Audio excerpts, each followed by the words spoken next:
Okay.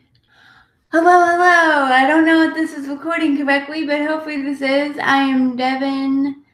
Welcome to another episode of Real Talk. Today we have psychotherapist Jason Moss with us. How are you today, Jason? I'm great. How are you? Good. And today we're going to talk about mostly mental health, but maybe some other things too. So I guess the first question I have for you is there a mental health crisis? And if so, what is it? I think there is. We have more people suffering from mental health conditions than ever before. We have a higher population of younger adults, teenagers, and children struggling with anxiety, depression, substance abuse, bullying, and cyberbullying. So I think that's a rough sketch of what it is. We have higher rates of teen suicide, even adult suicide, than we've ever been. So I would suggest there's definitely a mental health crisis. And what's the difference between therapy and coaching, and why choose one and or the other? Great question. Therapy, we sort of know is a standard. I'll give you an example to distinguish between the two. So imagine if somebody has a really poor attitude about things. They're negative, they're always complaining, and they wanted to switch it. Well, if they wanted to go with coaching, a coaching paradigm might look at it to say, look, we have to change A, B, and C about what you're doing on a daily basis. We're going to go in with some tasks. And if you change doing these tasks, you're going to have a better attitude. So it takes you from where you are and gives you some advice going forward.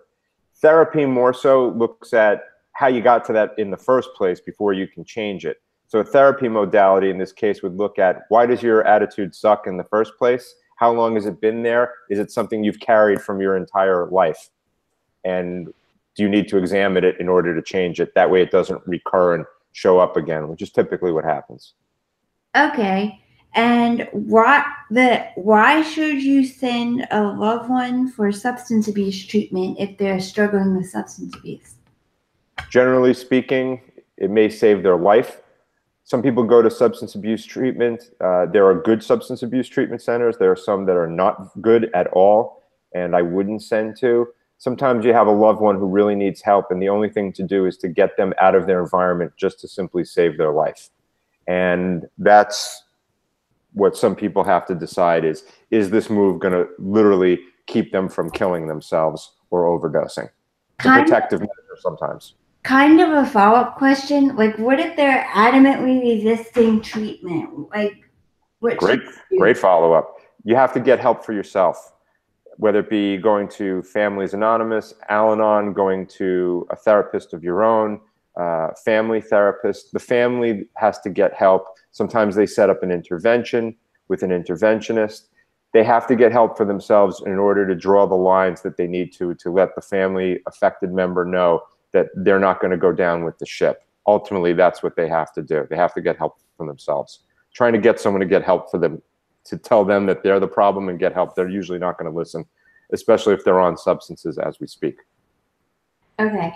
And quick preface to this question, I am not a parent. I'm 22, so this advice, I don't need to tell you how to parent with this question, but what are the struggles that people are experiencing in regard to parenting in the modern world?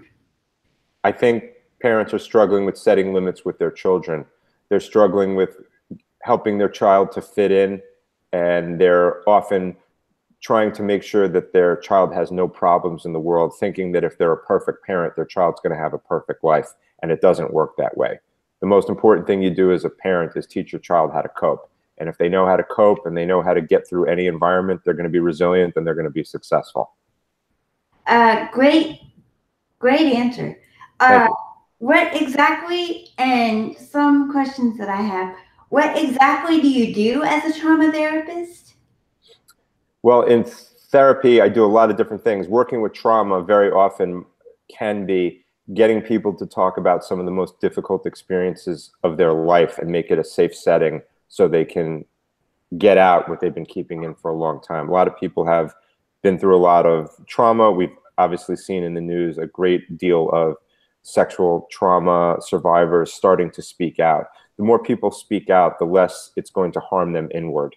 So being a trauma therapist, as one area of what I do, usually includes my creating a safe space so people can really talk about things that they've never spoken about. Okay. And what is the biggest mistake people make when dealing with someone who has gone through trauma? Biggest mistake might be, well, you could have a few. The biggest, I would say, perhaps, would be invalidating them, telling them that it's okay, it's not a big deal, you'll get through it. It can be really harming to do that. Sometimes you also have to, so one is not invalidating, two is validating, and three, you also don't want to force it. You want to make sure they do it in the appropriate area. And while you don't want to invalidate them, you also don't want to shame them, which can come with it. So shaming people, which we see a lot of in the news, we saw it this past week, you have to be very careful with that. And I think that's where we're starting to take a turn with this piece of mental health, is people are speaking out more. And I don't think the people who have been shamed are going to want to be shamed anymore. And a quick statement with that answer. Whatever you believe politically, it's none of my business, but this whole Kavanaugh thing, no matter the validity of the allegations, is starting a conversation. So my intention is not to get political. I get it. Only to have conversations. I think that's a great point. And I think people have to look not only at the allegations and the back and forth, but what's really behind all of it. And there are people here who didn't speak out, and luckily enough, they're starting to speak up. And that's less people who are going to stay harmed. And I think that's really important. So are there any misconceptions about trauma victims? Misconceptions about trauma victims.